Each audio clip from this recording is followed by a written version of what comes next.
todo eso. No sé si quieren preguntar algo, no tengo ningún problema, respondemos lo que ustedes quieran preguntar. O si no, sí, sí, pregunta. Buenas tardes, profe. Yo quería Hola. consultarle algo sobre la unidad 9, si puede ser. Ajá. No Sí, entiendo. quería consultarle algo sobre la unidad 9 que Sí, por vimos. favor, sí, sí, sí, sí. Si Sí. me puede dar un ejemplo de medida innovativa. La medida, dentro de las cautelares, vos tenés las medidas de no innovar y las innovativas. El efecto de las dos es el mismo. Lo que tratan de hacer las dos cautelares es mantener el status quo, es decir, de que las partes durante la sustanciación del proceso no introduzcan modificaciones.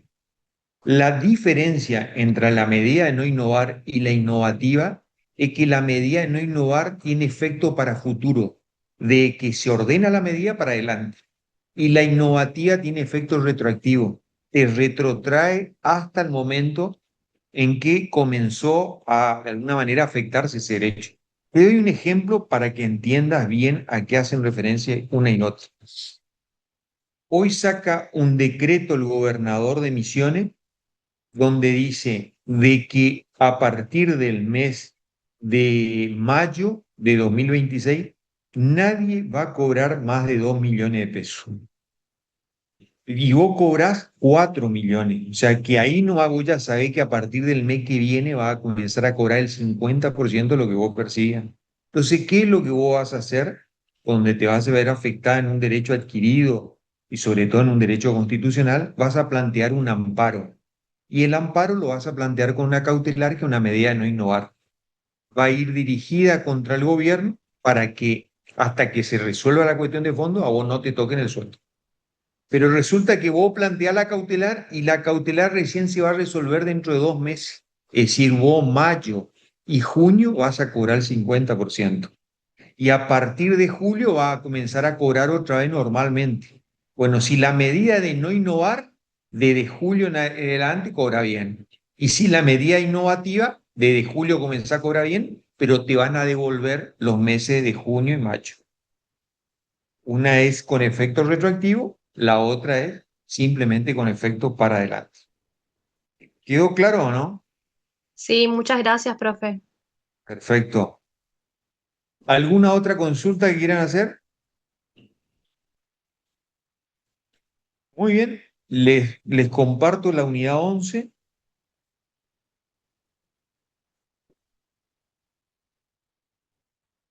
Como les dije, la próxima clase vemos la 12, es la unidad probablemente la más larga, y la otra que queda, la 13. Y la 14 la tienen subida en el aula virtual, que le vuelvo a repetir, es una unidad muy importante la de prescripciones.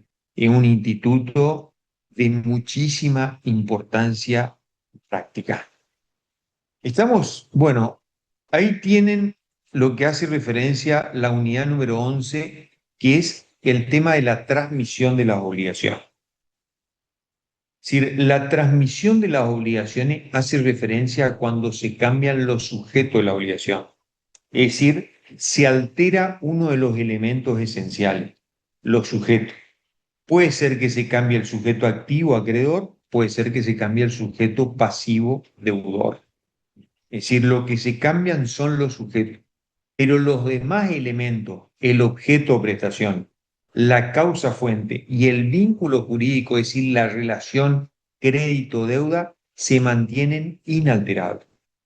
Es decir, lo único que se modifica son los sujetos dentro de esa relación jurídica. Ahí tienen la distinta forma de transmisión. Atendiendo a su origen, la transmisión puede ser legal o convencional. Legal es la que surge expresamente de la ley, como por ejemplo la sucesión ab intestato o la testamentaria. Ustedes tienen que ir al Código Civil y Comercial a ver qué es lo que determina en cada uno de esos supuestos. Esa es una transmisión de tipo legal. Y la convencional es la que se hace por acuerdo de parte por un contrato. Puede ser cesión de crédito, cesión de deuda o nación. Ahí estamos en presencia de una transmisión de tipo convencional. Después, el título de la transmisión, o sea, la extensión del título puede ser a título universal o particular. A título universal es cuando se le transmite todo o una parte alícuota del patrimonio al sucesor. El típico caso de la transmisión morticausa es el heredero. Es decir, el heredero que es un continuador de la persona del causante y hereda todo lo que el causante era acreedor y deudor. O sea, una transmisión a título universal. Y a título particular es cuando se le transmite un bien o un conjunto de bienes determinado. En la transmisión mortis causa esa persona recibe el nombre de legatario. Y acá tiene algo que ver muy importante con lo que vimos en la unidad número 9, efectos. Al sucesor universal se le alcanzan todos los efectos. En cambio, al sucesor particular, solamente aquellos que están referidos al bien transmitido. Es decir, si el causante te transmite un bien hipotecado, te transmite con la hipoteca. En ese caso, los efectos te alcanzan porque están vinculados al bien transmitido. Después, según la causa de la obligación, puede ser mortis causa o por acto entre vivos. Mortis causa es aquella sucesión que recién opera los efectos a partir del fallecimiento. Y ahí es donde se abre la sucesión o se lee el testamento. En cambio, en la sucesión por acto entre vivo, surte efecto a partir de la celebración del contrato, sea una cesión de derecho, una cesión de deuda o una donación. Lo otro que tienen que tener muy en cuenta es el artículo 399 del Código Civil y Comercial. ¿Qué dice ese artículo? Que nadie puede transferir un derecho más extenso que el que goza, que el que tiene. O sea que si vos sos meramente tenedor, lo único que puede transmitir es tenencia. Solo puede transmitir el dominio cuando sos titular registral de ese bien. También un aspecto muy importante a tener en cuenta. Después tienen lo que son las limitaciones a la transmisión. Tienen limitaciones en razón de la naturaleza misma del derecho que van a transmitir. ¿Por qué? Porque hay ciertos derechos y obligaciones que no pueden realizarse sino en la persona de su titular, como por ejemplo los derechos personalísimos, son intransmisibles. Todo lo que tiene que ver con la privacidad, intimidad, bueno, la imagen, el buen nombre, honor, la determinación como calidad del tipo de persona, etcétera, ¿no? Lo mismo con respecto al tema de si la obligación de hacer es no fungible o lo que se conoce como intuite personal, es decir, cuando vos le contratás a una persona teniendo en cuenta sus cualidades personales, eso es intransmisible. Es decir, digamos, un prestigioso abogado tiene esa condición justamente por sus cualidades personales. Eso no se transmite al hijo. El hijo va a ser el hijo del buen abogado. ¿Entienden? Entonces son derechos intransmisibles. Después, por disposiciones legales, ojo, que el hijo le puede mejorar las condiciones del padre. Lo va a tener que hacer, pero digamos no se transmiten esos derechos. Pero sin lugar a duda que el hijo o un aprendiz le puede superar tranquilamente al padre o al maestro. Hay muchos antecedentes de eso, por ejemplo, por darle un dato, me estoy saliendo del tema, pero por darle un eso, lo que es la famosa discusión que se planteaban entre Savigny y Erin. Y Erin era el discípulo de Savigny, sin lugar a duda que el discípulo le terminó superando al maestro, ¿no? Pero lo van a tener que hacer. Bueno, después tienen por disposición legal, es decir, hay ciertos derechos que no se pueden transmitir, sobre todo por la naturaleza de ese tipo de derechos, por ejemplo, cuando están vinculados a lo que es el derecho de familia, es decir, esos derechos no se pueden transmitir, alimentos futuros, las indemnizaciones que surgen del derecho laboral, el tema de las asignaciones familiares, las jubilaciones y pensiones, son derechos intransmisibles. Después el tema de lo que surge por voluntad de las partes. Eso es cuando las partes a través del convenio prohíben la transmisión de ciertos derechos, como por ejemplo lo que ocurre en la mayoría de los contratos de locación. Hay una cláusula dentro del contrato de locación que le impide o le prohíbe al locatario subalquilar. Ahí yo le estoy estableciendo una limitación de carácter convencional. Por supuesto que las limitaciones a la transmisión son de interpretación restrictiva, son excepcionales. Si ustedes no lo establecen expresamente o no surge expresamente la ley, pasa todo con la obligación.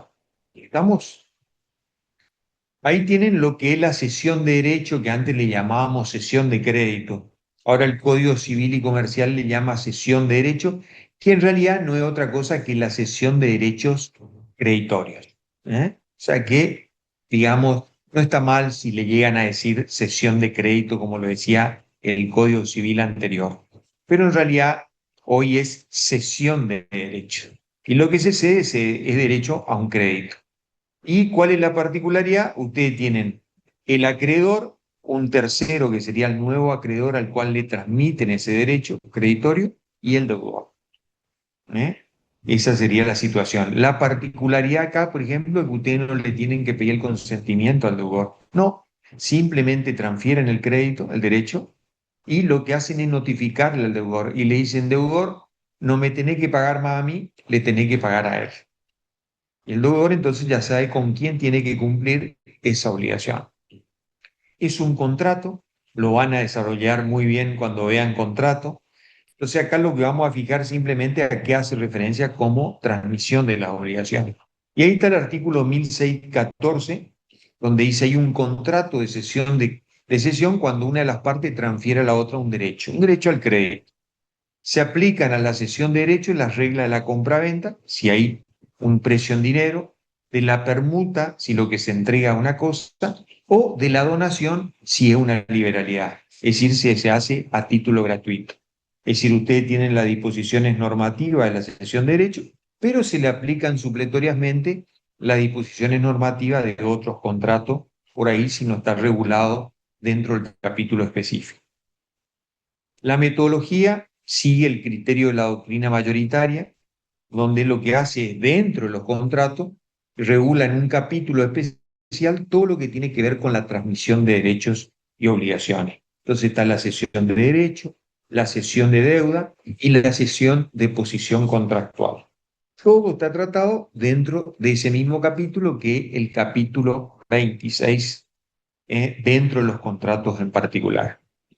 Las características que tiene la cesión de derecho es un contrato. Entonces, al ser un contrato es consensual. Necesariamente se requiere un acuerdo de voluntades entre lo que es el cedente y el cesionario.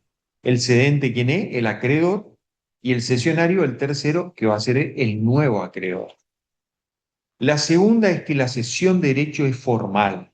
¿Qué quiere decir esto? Debe hacerse necesariamente por escrito. Ese principio general tiene dos excepciones, que en el caso de los documentos título ejecutivo, como son el pagaré y el cheque. Porque en el caso del pagaré se transmite por la simple entrega, por la entrega manual, y en el cheque se transmite por el endoso. Pero en todos los otros supuestos la transmisión debe ser por escrito. Y en ciertos casos tiene que hacerse por escritura pública bajo pena de nulidad. Como por ejemplo cuando se transmiten derechos hereditarios o derechos litigiosos. En ese caso tiene que hacerse por escritura pública bajo pena de nulidad. Yo siempre comento el hecho, por ejemplo, a mí, yo viví siempre en la misma casa, mi casa familiar, en la que me crié de chico, y bueno, tuve la posibilidad, digamos que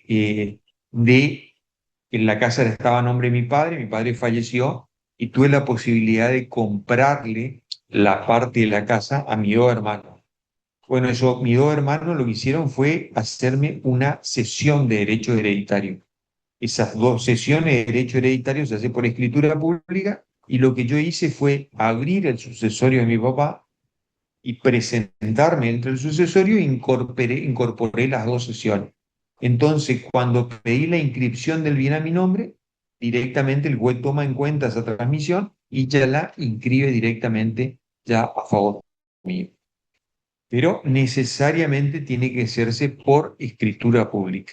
Y después la cesión de derecho puede ser unilateral o bilateral, según haya contraprestación o no, como por ejemplo si hay un precio, si hay una entrega de una cosa, como vimos hoy, o si directamente constituye una liberalidad.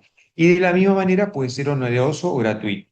Oneroso si hay contraprestación y gratuito si implica simplemente una liberalidad. Esto es muy importante porque si el contrato es oneroso, se le aplican efectos muy importantes que ustedes van a ver en contrato, que es todo lo que tiene que ver con evicción y vicios reeditorios. Estamos.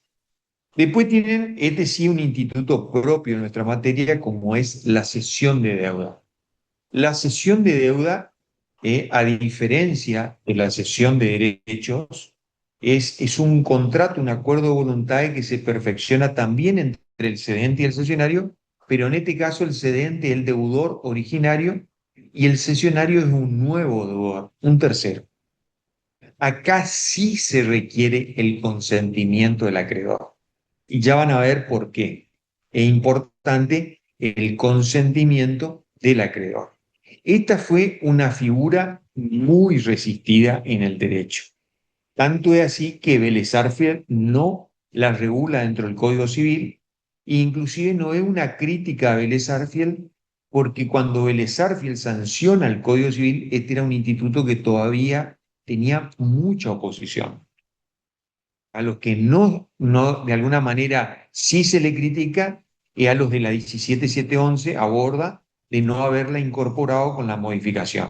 Ahí sí ya era un instituto que era plenamente aceptado por la doctrina. Y le explico por qué era un instituto resistido. O sea, si vos lo que tenés una cesión de derecho donde un acreedor le transfiera el crédito, ese derecho creditorio a otro acreedor tercero, a vos deudor, pagarle a uno, pagarle a otro, es totalmente indiferente. Ahora, si vos sos acreedor y tenés un deudor solvente y este quiere transmitirle la deuda a otro deudor, para vos no es indiferente. Entonces vos primero vas a constatar si ese deudor al que le va a transmitir la deuda es solvente o no. Entonces vos vas a tener que prestar el consentimiento a ese tipo de transmisión. Por eso es que fue una figura realmente muy resistida. Como le dije, Vélez Sarsfield no reguló, no fue una crítica a Vélez Sarsfield porque era todavía un instituto muy resistido. Sí se le critica la reforma de la 1711 no haberla incorporado, no obstante se admitía pacíficamente por principio de la autonomía de la voluntad, que todo aquello que no está expresamente prohibido está permitido, y el Código Civil y Comercial sí ya la incorpora expresamente dentro de este capítulo 26, donde está todo lo regulado respecto de la transmisión de derechos y obligaciones. Es decir, está tratado con la cesión de derecho y con la cesión de posición contractual. ¿Quieren hacer alguna pregunta? ¿Hasta ahí? Les muestro los tres supuestos. Espero que puedan ver. ¿Ven?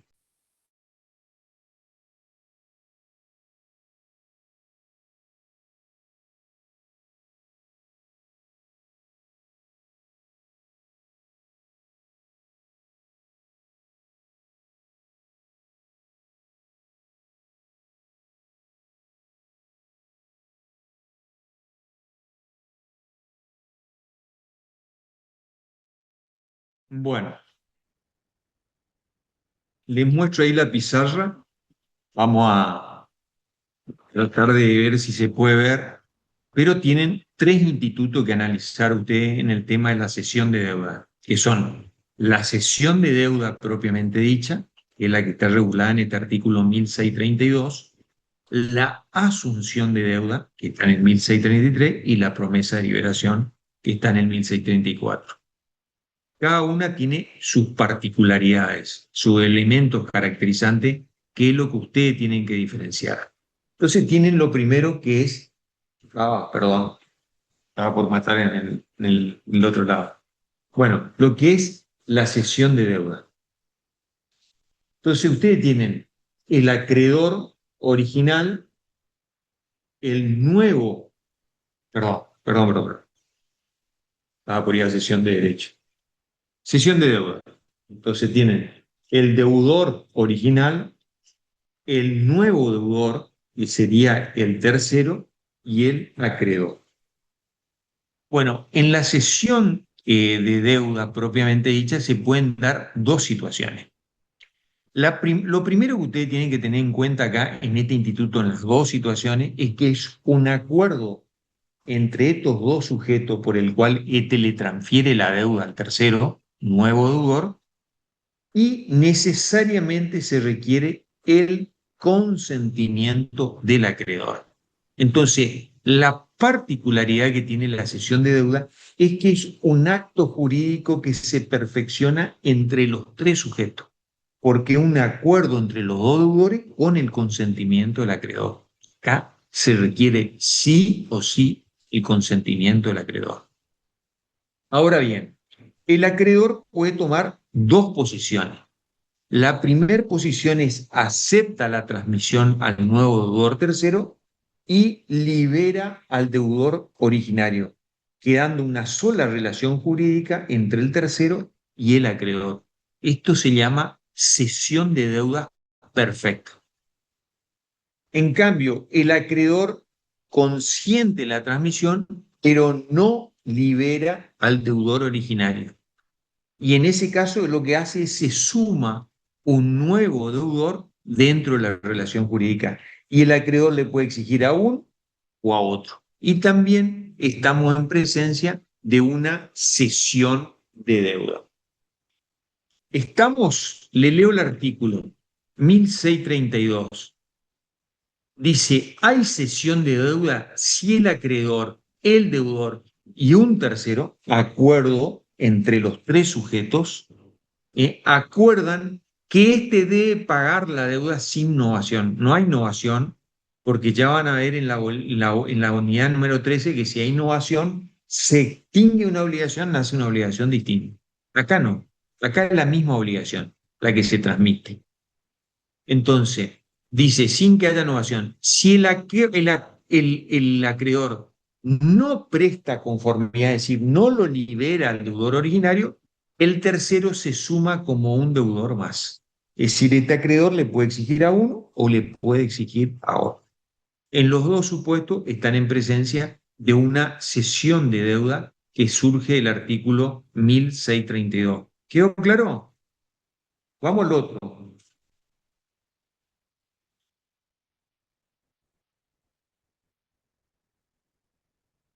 Bueno, el otro supuesto es lo que se llama asunción de deuda. También, nuevo deudor, perdón, para no confundirlo, no. Deudor originario, nuevo deudor tercero y el acreedor. En el instituto que vimos con anterioridad, que era la cesión de deuda, ¿cuál era la particularidad que tenía ese instituto? Que era un acuerdo entre los tres sujetos. Este te transmitía, pero con la conformidad del acreedor. Acá no. En la asunción de deuda es un acuerdo entre el nuevo deudor y el acreedor, entre el tercero y el acreedor. El deudor originario no participa. Y para que se materialice la asunción de deuda, necesariamente el acreedor lo tiene que liberar al deudor originario. De otra manera, no hay asunción. Es decir, este asume la obligación, este consiente, este libera al deudor originario, quedando una sola relación jurídica entre el tercero nuevo deudor y el acreedor. ¿Eso de dónde surge? Del artículo, 1633. Ahí tiene, dicen, hay asunción de deuda si un tercero, nuevo deudor, acuerda con el acreedor pagar la deuda de su deudor, también sin que haya novación. Si el acreedor no presta conformidad para liberar al deudor, la asunción se tiene por rechazada. O sea, de la única manera que la asunción se materializa es si el acreedor libera al deudor original. ¿Estamos? Vamos al otro, último. El último se llama promesa de liberación. Deudor originario, nuevo deudor tercero, acreedor. ¿Qué es lo que hace el tercero nuevo deudor? Le promete al deudor originario de que va a pagar la deuda del acreedor. Por eso lo que hay es una promesa. Es decir, este tercero le promete al deudor originario. El acreedor no interviene. Entonces, el acreedor sigue teniendo un solo obligado frente a esta relación jurídica. ¿Quién es? El deudor originario, que es el único que le puede exigir. El único que puede ir contra el tercero es el deudor originario por incumplimiento de la promesa. Pero el acreedor solamente le puede exigir al deudor originario. ¿Eso de dónde surge? Del artículo 1635, que dice: hay promesa de liberación si el tercero se obliga frente al deudor a cumplir la deuda en su lugar. Esta promesa solo lo vincula con el deudor original, no frente al acreedor. El acreedor sigue teniendo un solo obligado, que es el deudor originario dentro de esa relación jurídica. El único que puede ir contra el tercero es el deudor por incumplimiento de la promesa. ¿Estamos? ¿Quieren hacer alguna pregunta ahí? ¿Está alguien vivo del otro lado? Yo le quisiera pedir si puede, profe, darnos un ejemplo de cada uno. Un ejemplo de cada uno. ¿Y Por esto es un ejemplo, ejemplo? no, quédate acá y presta atención Por a los padres. favor, apaguen los micrófonos, gracias.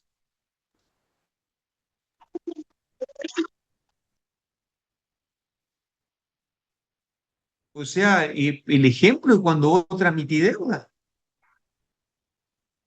Ese es el ejemplo.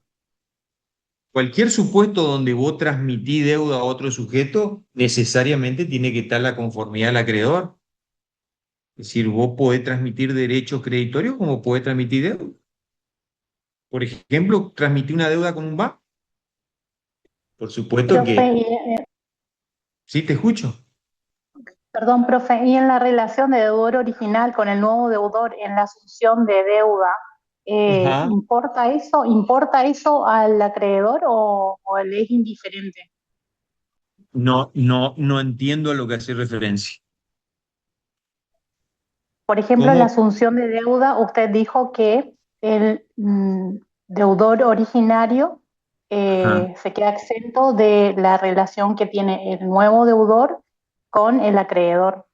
Eh, el nuevo deudor afronta la deuda con el acreedor y el acreedor no le importa que no sea el deudor original quien le supla el pago. Lo que dijimos, fíjate vos, que esto viene de la unidad número uno. De la unidad número uno cuando marcamos la diferencia en el derecho romano. En el derecho romano, al acreedor, ¿qué era lo que le interesaba? De que ese deudor que había asumido esa obligación le pague él, que cumpla con la palabra. Hoy, en la actualidad, el acreedor, ¿qué quiere? El acreedor lo que quiere es que le paguen.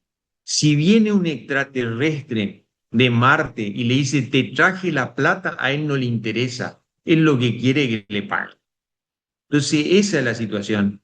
Entonces, si el deudor original de él transfiere la deuda y este nuevo deudor viene y le quiere pagar, él no le va a decir, no, deja nomás, anda, no. Mientras vos le quiera pagar y cumpla con todos los requisitos que hace la exactitud del pago, el acreedor te va a aceptar. Por supuesto, le va a liberar a él y al otro. Y este tercero que asume la deuda no está haciendo una beneficencia. ¿Por qué este tercero que asume una deuda, por ejemplo, se compromete a pagar? Y porque seguramente este tercero tiene deuda con el deudor original. Entonces, este tercero le dice, ¿sabes qué? Yo te cancelo la obligación que tengo con vos y yo me encargo de pagarla a tu acreedor. Perfecto. Encima forma parte de una negociación donde entra a regir lo que es la autonomía de la voluntad. Como por ejemplo, vos le debés a tu amigo 1.000.000 de pesos y tu amigo me debe a mí 600.000 pesos. Entonces, vos, amigo, sabés que ese sujeto no tiene la plata para pagarme a mí, que me debe 600.000. Entonces vos le decís, mirá, yo si querés le pago al doctor Clapp, te eliminás el tema de la deuda al doctor Clapp, pero le pago los 600, pero la obligación entre nosotros dos se extingue. Perfecto, le dice. Y bueno, ¿qué es lo que hizo este sujeto que le pagó la deuda? Se ahorró 400.000 pesos. Es decir, forma parte de lo que el tema de la especulación, digamos, ¿no? Es decir, la persona que asume deuda no está asumiendo deuda porque es bueno, sino porque el acto le conviene, digamos. Tiene un beneficio con ese tipo de situación. ¿Me siguieron el razonamiento, no? Bueno, Sí, perfecto. profe. Perfecto. Bueno, vamos al tema de lo que es el pago con subrogación. Subrogación significa sustitución, sustituir. Si lo que ustedes sustituyen en una cosa por otra, se llama subrogación real. Y si lo que ustedes sustituyen en una persona por otra, se llama sustitución personal. Acá estamos en presencia de la subrogación personal, el caso que vamos a analizar del pago con subrogación. El caso de la subrogación real, ¿dónde la vimos? La vimos la clase pasada en privilegio. ¿El privilegio sobre qué se asienta? Sobre la cosa, sobre la que recae el privilegio. Por ejemplo, el acreedor prendario, ¿sobre qué recae la cosa? Sobre la cosa prendada.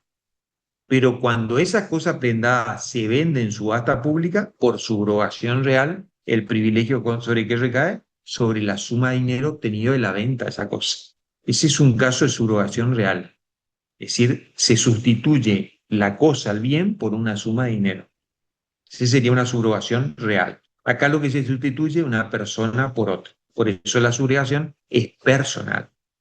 Entonces, ¿cuándo estamos en presencia de un pago con subrogación? Cuando el que paga es un tercero.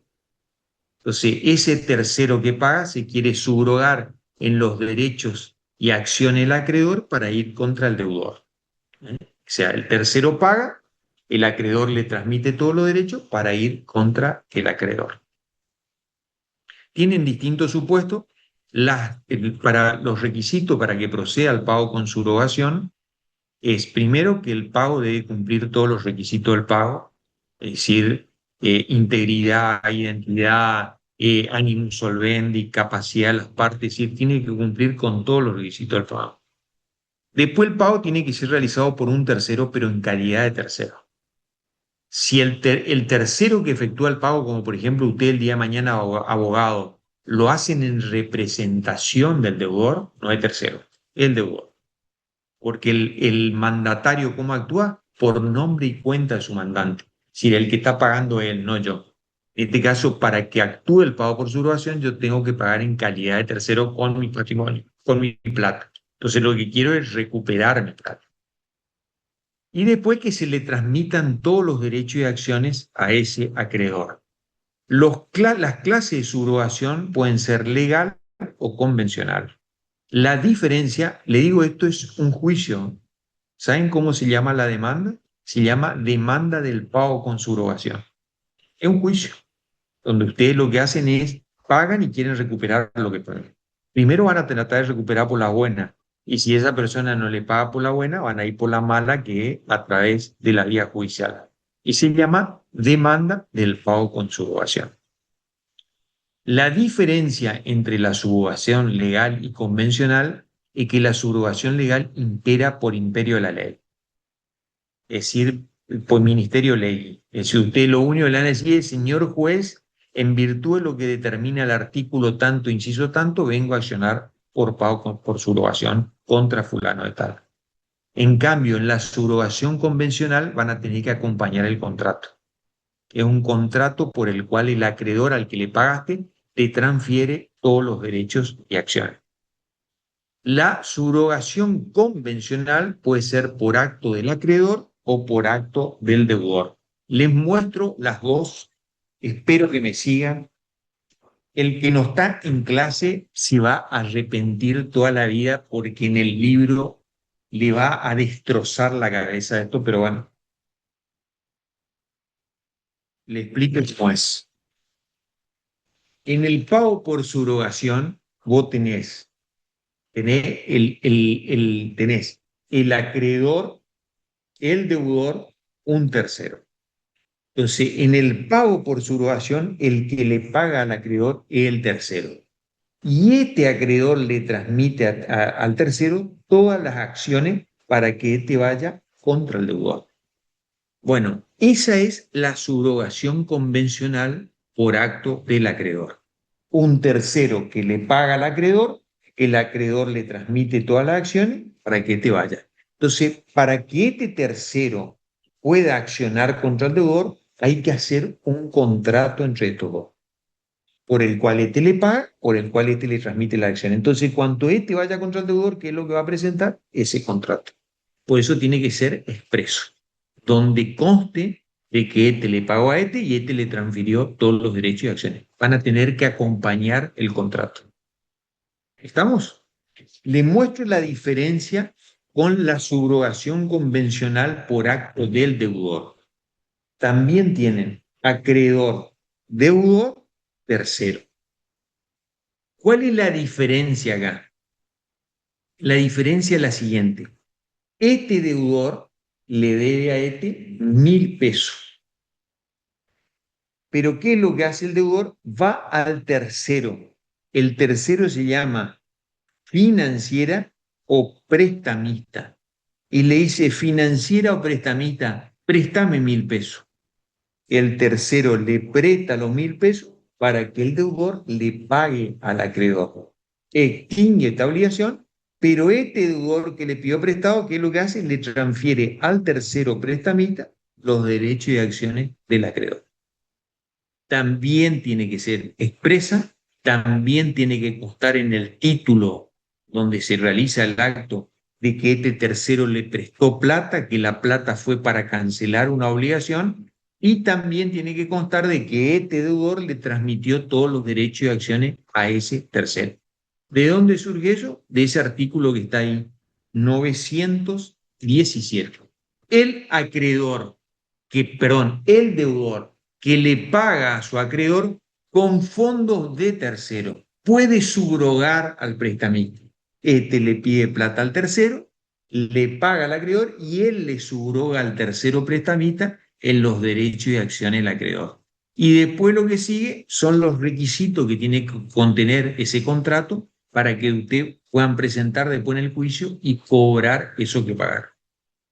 Tiene que ser expreso, ustedes tienen que acompañar el título a los efectos de exigir el reembolso de lo que pagaron. Por eso tienen que cumplimentar con los requisitos que te exige ese artículo. A diferencia de la subrogación convencional legal, de la subrogación legal, que esta surge por imperio de la ley. Entonces ahí vos lo único que haces es fundar la acción en el artículo. Por eso le decís, señor juez, vengo a reclamar el pago en virtud de lo que determina el artículo 915, inciso A, inciso B, inciso C o conforme la ley número tanto. Es decir, ahí ya la subrogación es legal, no tenés que acompañar nada, solamente citar la norma. Por eso es por imperio de la ley. Por ejemplo, el primer supuesto era el que estaban obligaciones con otro o por otro. ¿Cuáles obligaciones con otro o por otro? Con otros. Obligación solidaria.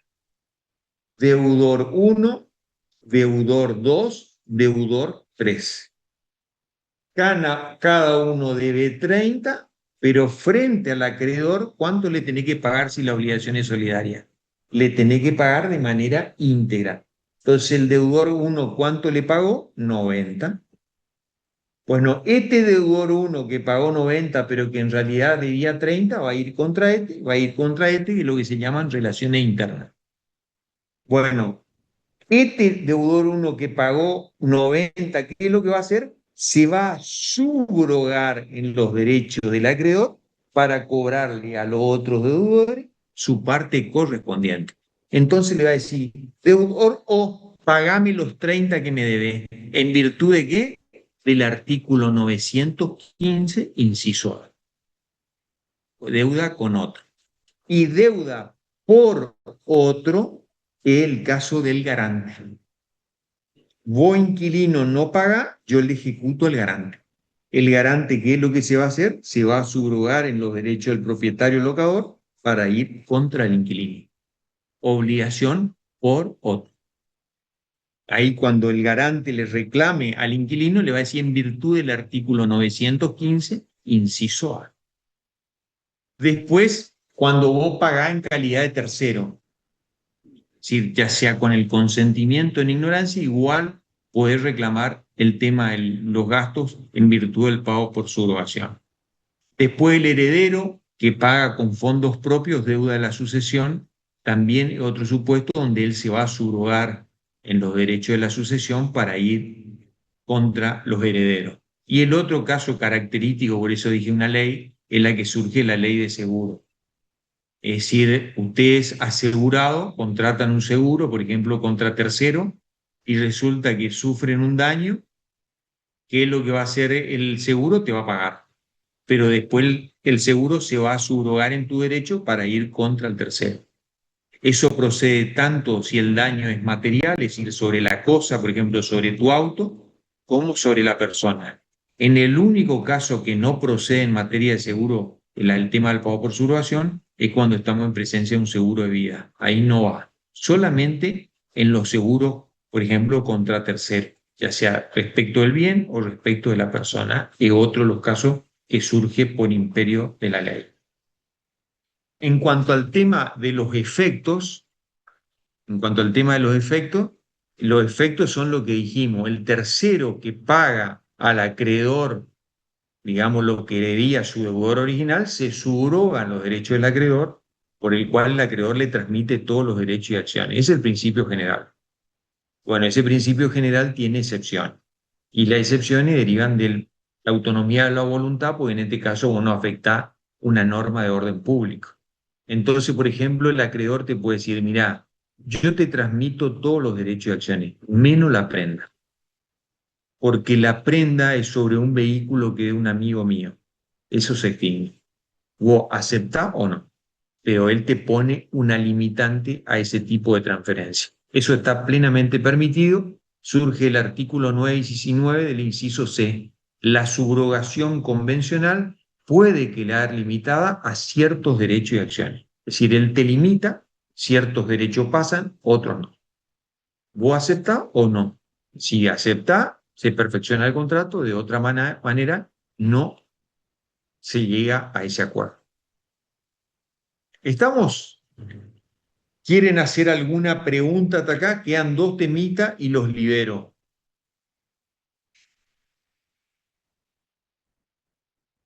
Muy bien. Vamos a los 2 temas que quedan.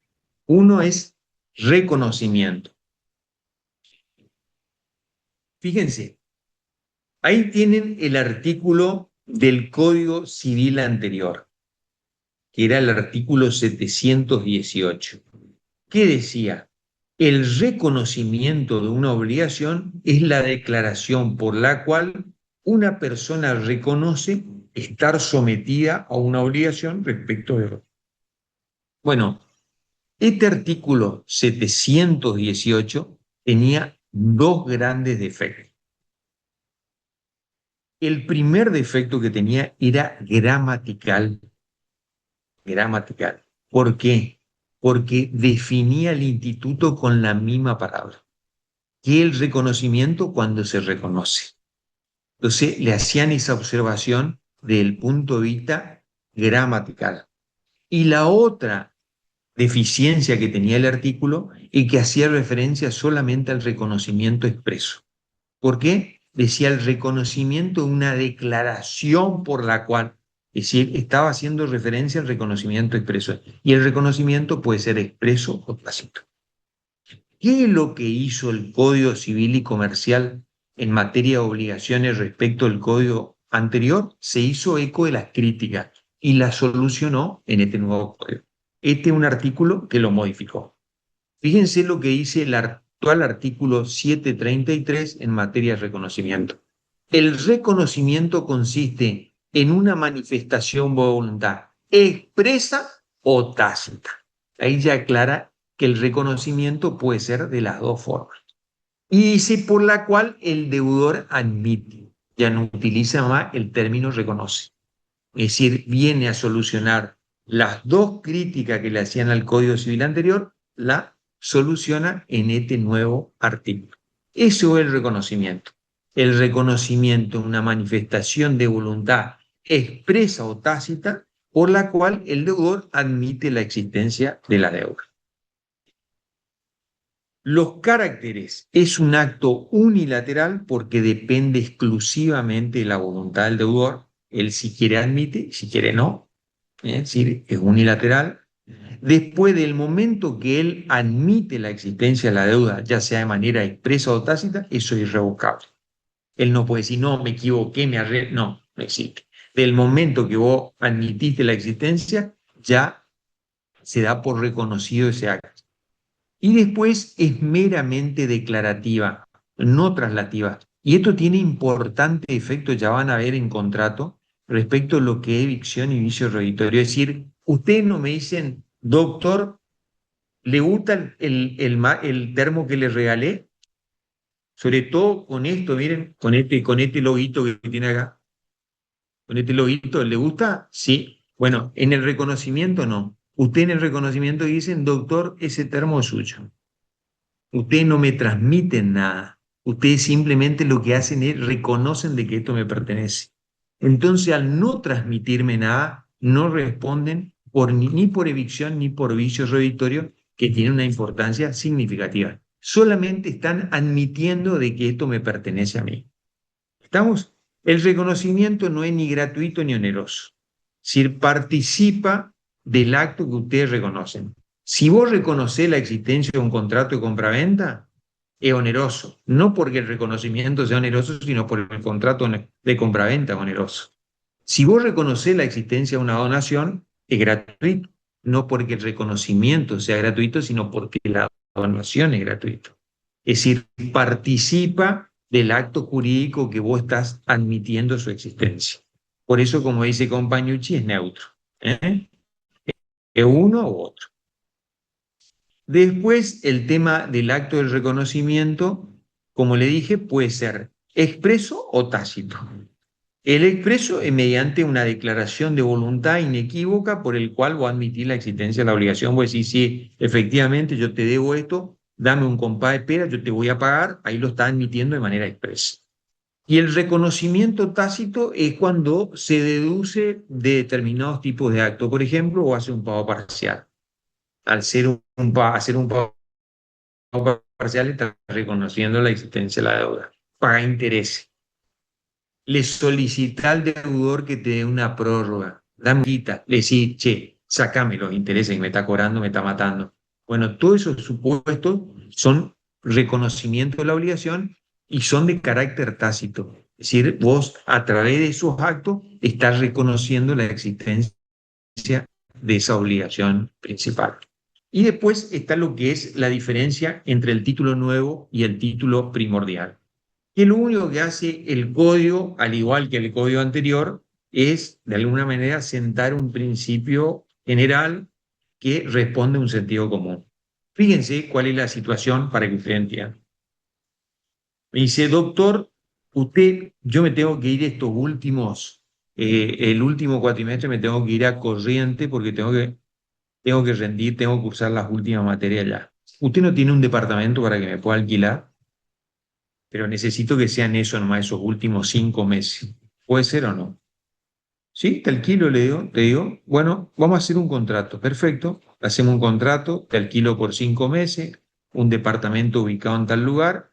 Vamos a poner que el alquiler son 300.000 pesos mensuales y vamos a ponerle por mora una cláusula penal de 1.000 pesos por día.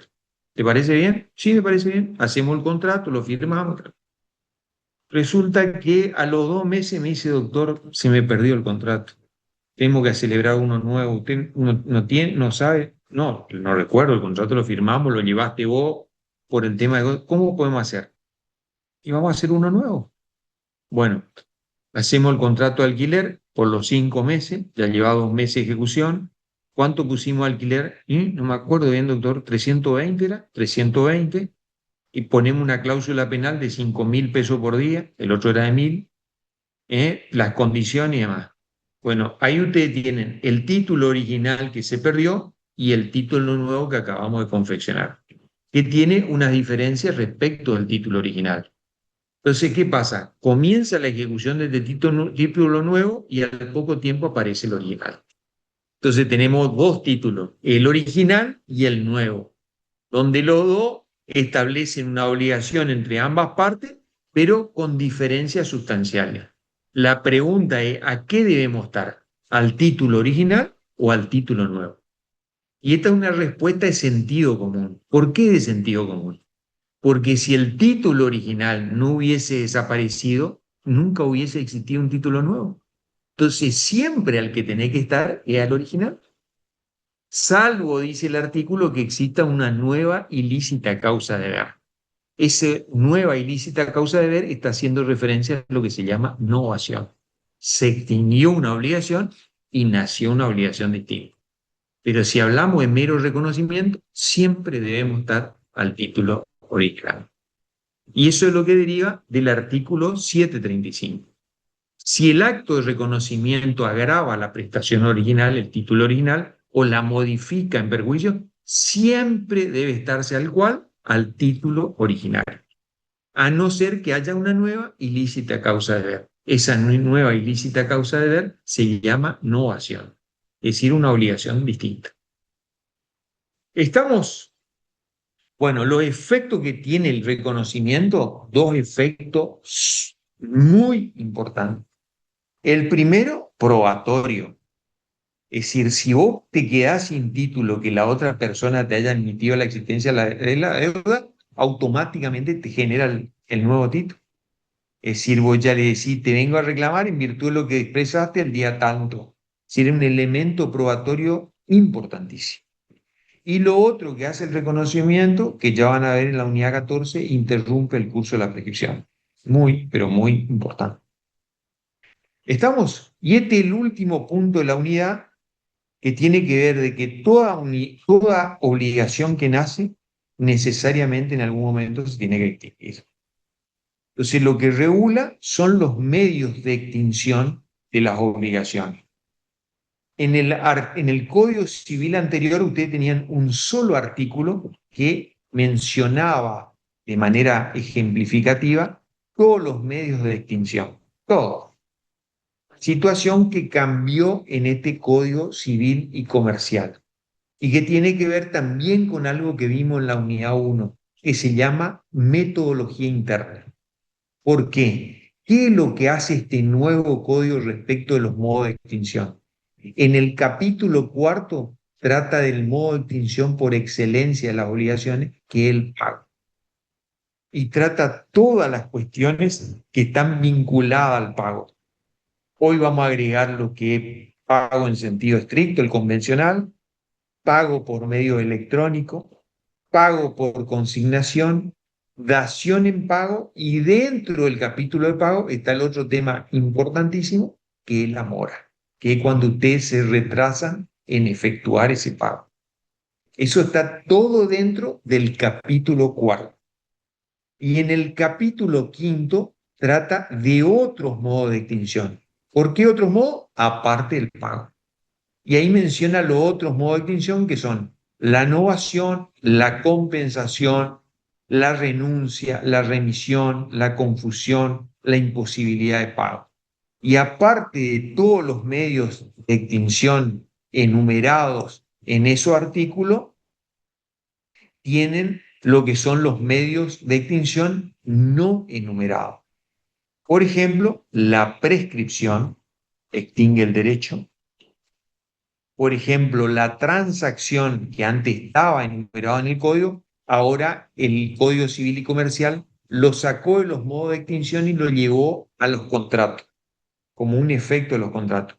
Ahora bien, pero sigue siendo un modo de extinción sin lugar a duda. Fíjense lo que dice. La transacción es un contrato por el cual las partes, para evitar un litigio o ponerle el fin, hacen concesiones recíprocas, haciendo que extinguiendo derechos y obligaciones. Sigue siendo un medio de extinción, por más que sea un contrato y esté tratado dentro de la parte de los contratos. Y la otra modo de extinción también que no está mencionado es cuando ustedes están en presencia de una obligación de hacer no fungible, infungible. Es decir, cuando usted le contratan a una persona teniendo sus cualidades personales.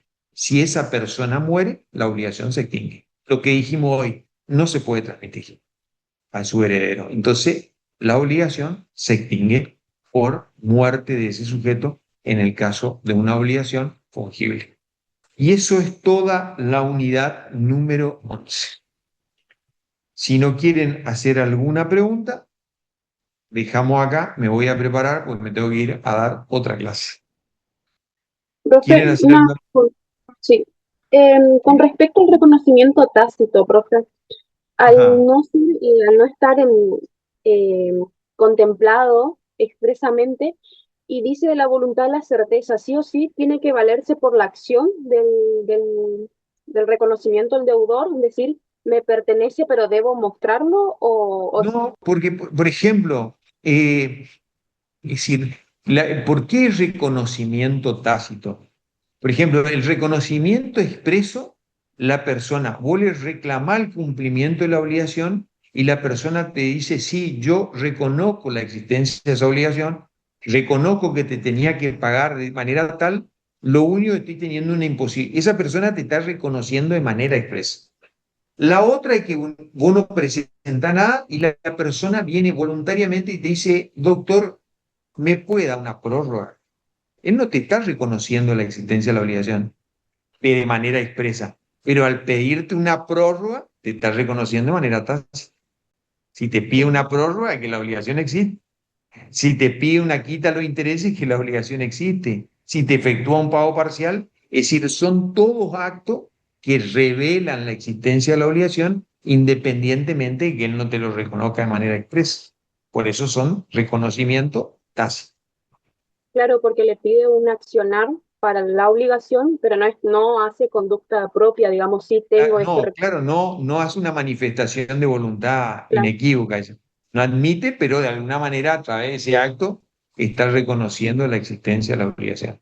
Por ejemplo, te muestro para qué, y esto tiene, y lo que digo, la enorme importancia del el efecto probatorio. Si, por ejemplo, vos celebraste una obligación con una persona donde le vendiste en cuota y resulta que la persona te firmó unos pagarés y los pagarés a vos se te perdieron. O el pagaré se te perdió y el pagaré, por ejemplo, vencía dentro de 10 días. Y decís, ¿cómo hago? Y no tengo el pagaré donde me conozca, no tengo forma de ejecutarle, no tenés nada. Entonces recurrí a la picardía y entonces le Ujú. mandaba una carta documento a esa persona y le decía, señor fulano de tal, le notifico de que la deuda está vencida, le intimo que en el término de 48 horas me pague la deuda. Por supuesto, esa persona a la que le intimás sabe que la deuda vence dentro de 15 días. Entonces, ¿qué va a hacer? Te va a contestar la carta documento y te va a decir, no, señor, la deuda vence recién dentro de 15 días. Automáticamente te reconoció la existencia de la obligación. Es decir, a vos se te perdió el documento, pero al admitirte él, el documento volvió nuevamente a adquirir vida. Tremendo elemento probatorio. Perfecto, profe. Muy Gracias. importante. De nada, que tengan una excelente tarde. Estudien. El otro día le preguntaba a mi alumno acá, a los de obligación, le preguntaba, le digo, ¿usted utiliza inteligencia artificial o no?